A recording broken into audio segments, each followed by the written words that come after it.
Broadcasting from the Paddock Mall Studios, this is WOCA, Ocala, Gainesville, The Villages, 1370 AM, 96.3 FM, The Source.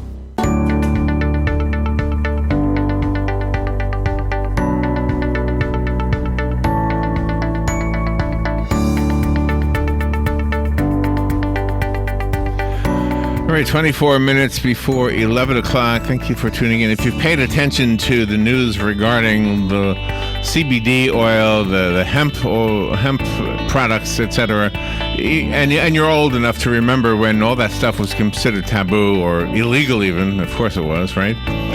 Yeah. So you're worried, right? You say, well, wait a minute, I hear good things. I hear that it gets rid of pain and it does so many great things. How come we didn't know this before?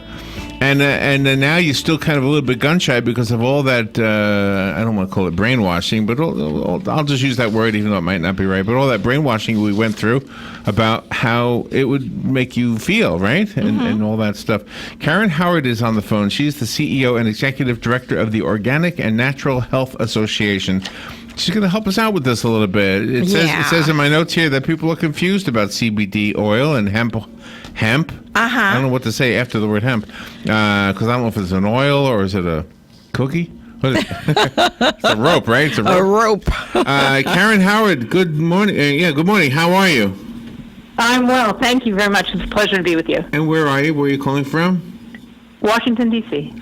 So these things have been around forever. Why were they so taboo if they're so beneficial? And that's maybe the best way I can ask that. It's a great starting point because, as we know, it was all illegal until 2018. And in 2018, they passed the Hemp Act, which legalized hemp. And then for a long history of reasons had become illegal, along with cannabis, marijuana. And so as we saw the increase in states adopt legislation for medical marijuana, somewhere along the line, people got smart and realized this is an amazing agricultural product for a whole host of reasons. One of them being that you can derive these amazing health benefits from hemp that don't have the active ingredient THC that marijuana has in it, even though they're both cannabis plants. So that's how this really got its start. And as soon as people figured out that these healing properties were to be had by an extract or an oil, that's when the floodgates opened without regulation of any of these products. So we were kind of, and I think in a good way, we were, as the general population, as voters, we were told, the guy in Florida was John Morgan. He's an attorney. He's a really nice guy, by the way. And he was supporting the legalization of medicinal marijuana for people with like extreme cases, like people who were on their deathbed. Now it turns out you can use it on your toes if your toes are hurting, right? Yeah. You don't have to be that extremely sick, right?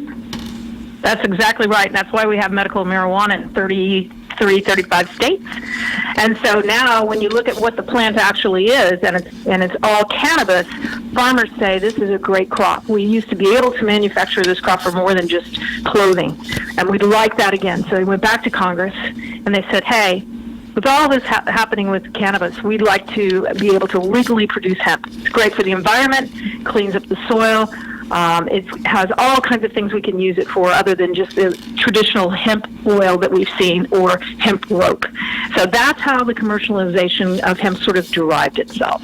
How does the average person who says, okay, I've heard good things about this for my arthritis or whatever, how do they know which is better, the CBD or the hemp? How do they know? Well, first, know that this CBD is derived from hemp. By law, it has to be. Oh, CBD comes from hemp. Okay. It comes from hemp. CBD is also contained in marijuana, but what they passed in the law was that hemp had to have 0.3% or less THC, and that's the specific plant we're talking about. So, one, all CBD should be hemp-derived. Now, that doesn't answer your question. Your question is how do people actually know what to buy? Yeah, and the problem is that there's too much of this product out there. In fact, Amazon has restricted all access to true CBD products because their lawyers have consulted with them and said, we think selling CBD is illegal. That's one opinion. So that means when you search on Amazon, you get over 10,000 results back of products that contain CBD, even though the policy of Amazon is to not carry it. So we started testing some of those products, and what we discovered is their top product actually violates their own policy, but it only has 1% CBD in it, so it's not going to do anyone any good. And the other 3 are hemp seed oils, and the seed of a hemp plant has no CBD on it.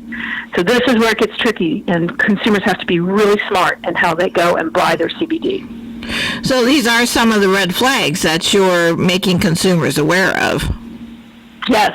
The first red flag people need to look for is, does it say it's going to cure, treat, or mitigate any kind of disease? So if it says, eliminates arthritis pain, you don't want it, because those are illegal claims. And that means they're not adhering to that important piece of law. They're not adhering to any piece of law. Well, a lot of people, I think, will wade into the water first before they go to the deep end. And the way they do that with this, they're going to ask their friend, "Hey, you've been using that oil. What is it doing for you?" And that's how they get their information. It may not be from a commercial or from even a label. I have one question about it, though. The illegal/legal part of it makes me have a question. There was a story about a lady, and she was using, I think, CBD oil, and she went to Disney World, and I guess the dog or whatever, however they detect if you have marijuana on you, if the thing lit up or whatever, or the dog barked or something. Do we have to retrain the dogs or recalibrate the equipment that picks up on that stuff? It's a very good question. I remember that story well. So what happens is that there is a drug company that created a drug, you may remember this, Epidiolex, that treats epilepsy in young children. It's a horrible disease. It's a highly concentrated dose of CBD. And that's where the FDA came out and said, well, then if that's the case, it's too late. CBD can't be a dietary supplement. Now, I'm not sure what happened in Florida, but once they got through the sort of morass of what was going on, they realized that it was CBD derived from hemp and not from cannabis.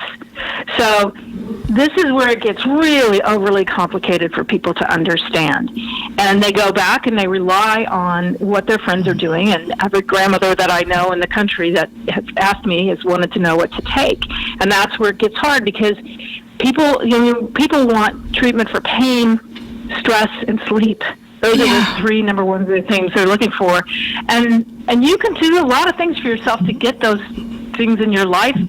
So the placebo effect can be really strong when it comes to taking this. That's why people have to teach themselves to read labels and do their research. Not that there's anything wrong with the placebo effect. I think it's a good thing. Yeah, but the labels are very, very important, because sometimes the FDA has to approve things, and it's not on the label, but it should be on there, especially the recommended dosage. Sometimes that's not on there.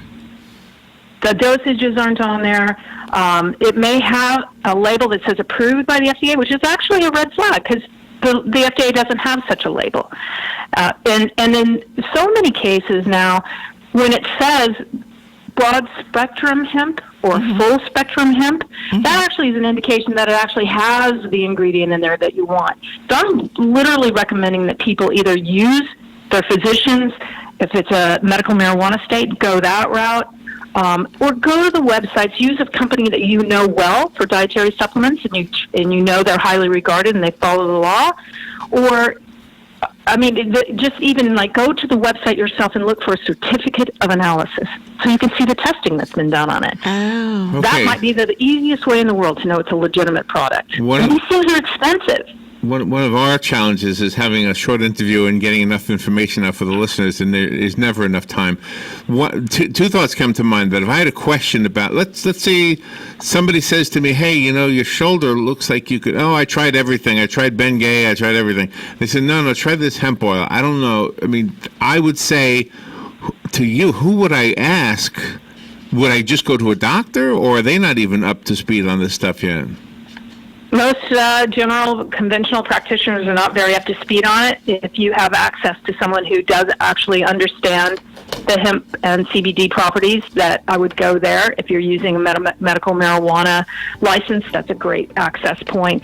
And then you're going to have to do some research, and you're going to have to start looking at that label and going to those websites and looking for a certificate of analysis that shows what's in it and that it's been tested for heavy metals and pesticides. Wow. Let's see. Your website is something I want to make sure the listeners know. Is it organicandnatural.org? Is that right? It is, and our Facebook is going to be more informative for people because it's consumer-based. So Organic and Natural Health Association on Facebook will have regular updates on what's going on with the laws and how to help people find good products. See, that would be helpful to ask, just simply ask a question, wouldn't it? Yes. Yeah.